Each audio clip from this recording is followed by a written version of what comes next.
Ok. Bien, vos sabés que la economía productiva está pagando un alto costo por los desarreglos de la política monetaria del gobierno, ¿no? Con el objetivo de frenar la corrida hacia el dólar, bueno, está impulsando un alza insólita de las tasas de interés. Ya ni los bancos, te digo la verdad, ni los bancos que se supone que serían los grandes beneficiarios justamente de las altas tasas, están de alguna manera avalando este modelo. Pero para el Ejecutivo llegar con el dólar lo más planchado posible a las elecciones es una cuestión de vida o muerte. Así que bueno, justamente para hablar de este tema estamos en comunicación con el economista Ricardo Aronskin, a quien le damos las buenas tardes. ¿Qué tal, Ricardo? ¿Cómo te va? Pablo Yumato te habla. ¿Qué tal, Pablo? Buenas tardes, ¿cómo estás? Che, un gusto enorme de charlar contigo nuevamente, ¿eh? Oh, Así que muy amable igual. por aceptar esta charla. Bueno, a ver, ¿qué significa para vos que un gobierno libertario, ¿no?, que se autodefine como antiestatal, bueno, quiera obligar a los bancos a usar los fondos de sus clientes para comprar un bono del Tesoro que vence en noviembre, después de las elecciones legislativas, casualmente, para que no puedan usar esos recursos para comprar dólares y hacer subir el valor de la divisa? ¿No es algo increíble que esté sucediendo esto? Sí, es completamente insólito, digamos, para los que miramos estas cosas y tomamos en serio las palabras en general, o lo que se dice, o lo que se declara, y el discurso que tiene este gobierno. La verdad que es una contradicción brutal entre esta cosa de todo es libertad y todos los actores económicos hacen lo que les plazca y eso va a hacer que la economía... Y es una situación donde están maniatando a los bancos de una forma increíble, porque hay una verdadera bomba plantada en relación al dólar y que tienen que evitar a toda costa que estalle. Hoy es 16 Sí, sábado. de agosto. Por suerte sábado y mañana domingo. No sé qué va a Y pasar el lunes. hay elecciones Sí. el 8, falta mucho tiempo. La verdad que están llegando en una situación muy desesperada a las elecciones, y te tengo que decir un comentario más de índole sociológica. A ver. Desgraciadamente, esto que vos advertís y que yo advierto, que es una contradicción flagrante entre lo que dicen que van a hacer y lo que hacen, Ujú. no sé si el público en general lo está advirtiendo. No. Es decir, este permanente de decir una cosa y hacer otra, pero hacer otra en el extremo opuesto. Sí. Que no es que es simplemente locura, esto tiene mucha coherencia, pero una coherencia que tiene que ver, es un plan que tiene diversas etapas. La primera etapa es ganar las elecciones diciéndole a la gente que lograron abatir la inflación, cosa que no es cierto. Exacto. Los últimos 3 meses la inflación subió y en agosto va a subir más todavía. Entonces, primera cuestión, es una mentira, pero digamos, hacen todo para llegar a estas elecciones, ganar las elecciones y ahí introducir nuevas reformas económicas que perjudiquen más a la población. Sí. Y con esas reformas económicas que van a perjudicar a la población, salir al capital mundial y decirle: mire lo que estamos haciendo en la Argentina, esta hazaña que estamos pisoteando todos los derechos de la población para que la ganancia empresarial sea más grande. Y entonces supuestamente eso atraería capitales internacionales, y a partir de ese momento empezaría otro cuentito que también es falso, porque los capitales que vendrían a minería sobre todo, y a petróleo y gas, Sí, sí, sí. y a ninguna otra cosa, con lo cual el supuesto beneficio para la población argentina de todo este proyecto es minúsculo, y la mantienen a la gente en un estado de ilusión con cosas que van a pasar, vaya a saber por qué. Bien. ¿Cuál es la reacción que están teniendo los bancos justamente con esta postura autoritaria del gobierno de hacerles hacer lo que ellos quieren. Mira, yo no vi declaraciones, el sector bancario siempre es muy prudente, es uno de los que menos habla, digamos, Sí, en general porque siempre es beneficiado, entonces sí, obvio, claro. trata de no levantar demasiado la perdiz. Ahora, en este momento los ponen en una situación muy compleja, no tienen mucho para hacer porque están regulados por el Banco Central y el gobierno está Claro. efectivamente aplicando su autoridad, es decir, esto que les está haciendo se puede hacer, y es más, yo lamento que a veces los gobiernos populares tengan tanto miedo en hacer una serie de cosas. Acá Milei se atreve a maniatarlos completamente en función de un objetivo más grande, que es ganar las elecciones, que el dólar no suba, que no suba la inflación. Vos fijate que Milei se ha cansado de decir públicamente, y ojalá haya algún libertario que nos esté escuchando, se cansó de decir que la inflación en todo momento y lugar es un fenómeno monetario. Lo repitió a morir, Sí, sí. como si fuera una estrofa del himno nacional. Ahora, el comportamiento de él y el comportamiento de su ministro de Economía, Caputo, es totalmente contradictorio con esta afirmación. Mira. Porque en realidad ellos creen que los precios se mueven por el dólar y por eso Claro. es tal La obsesión. la obsesión con mantener el dólar quieto, que igual tampoco lo han podido mantener muy quieto en el mes de julio. Exactamente. ¿Qué crees que va a pasar de aquí, no a mucho tiempo, al 7 de septiembre? ¿Crees que van a poder sostener el dólar como está? ¿O incluso bajarlo un poquito? ¿O crees que esto se dispara tarde o temprano? Mira, me da la impresión, ellos están muy determinados a frenar esta situación. Ahora, hay cosas que no se sabe que puede pasar, por ejemplo, cómo otros mercados van a interpretar esto que le están haciendo a los bancos. Por ejemplo, fondos de inversión, Sí. que dicen, uy, estos están muy mal, porque esto que le están haciendo a los bancos es una cosa completamente Y estatista, aparte porque intervencionista. están notando que están desesperados. Porque esto es una Claro, medida eso se nota muy claro. Exacto. Ahí, Pablo, hago un salto en el tiempo y quiero recordar 2001. A ver. En el año 2001 el presidente era de la Rúa, el ministro de Economía era Domingo Felipe Cavallo, uno de sus principales colaboradores era Federico Sturzenegger. Ellos veían que la situación era gravísima, que el año siguiente, 2002, iban a vencer una cantidad de intereses de la deuda que no podían pagar, y entonces hicieron el famoso megacanje. Alguna gente se debe acordar todavía. Sí, sí. El megacanje decía lo siguiente: mira, todo esto que vence tan próximamente yo te lo cambio por otros bonos con un rendimiento absolutamente espectacular, lo único que te pido es que no trates de cobrarme todo el año que viene. Te lo cambio por otra cosa que rinde mucho más. Bien, pero Cuando los aguántame más mercados, tiempo. Claro, cuando los mercados vieron la tasa que ofrecía Cavallo y Sturzenegger para que los tipos las refinanciaran, dijeron, estos tipos están muertos. Así que rajemos. Y ahora las tasas son del 70 y el 80%. Son del 70%, Claro. pero no convencen, Claro. no convencen, entonces hubo un 40% de la deuda que venció que no se la quisieron refinanciar, entonces el gobierno dice, no me refinancias, yo no te dejo que muevas esa plata. Wow. ¿No es como, por ejemplo, si yo tengo plata en el banco, que el banco no me deje sacar la plata? ¿No es parecido a eso? ¿No es un corralito? Es un corralito aplicado a los bancos. Claro.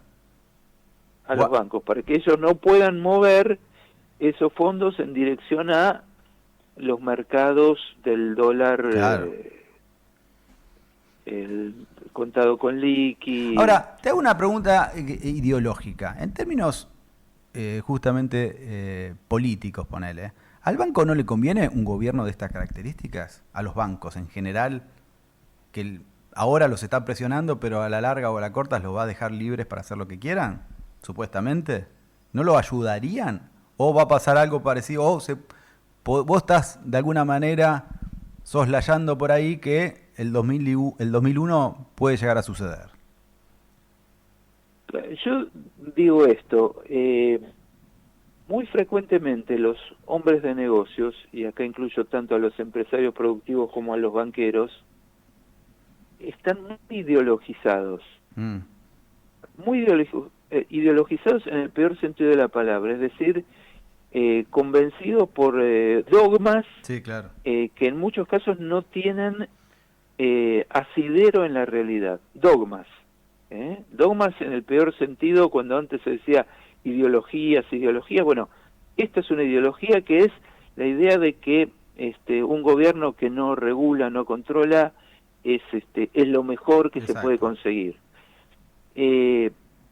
La verdad que los bancos muchas veces no se dan cuenta que su propia actividad está sentada en que existe una economía productiva donde las empresas puedan ganar plata, claro, donde la gente tenga un ingreso que le permita comprar cosas, donde el Estado no esté acogotado, sino que tenga capacidad de hacer, por ejemplo, obra pública. Todo ese movimiento económico en realidad es lo que los beneficia a los bancos, porque ahí es donde más pueden prestar.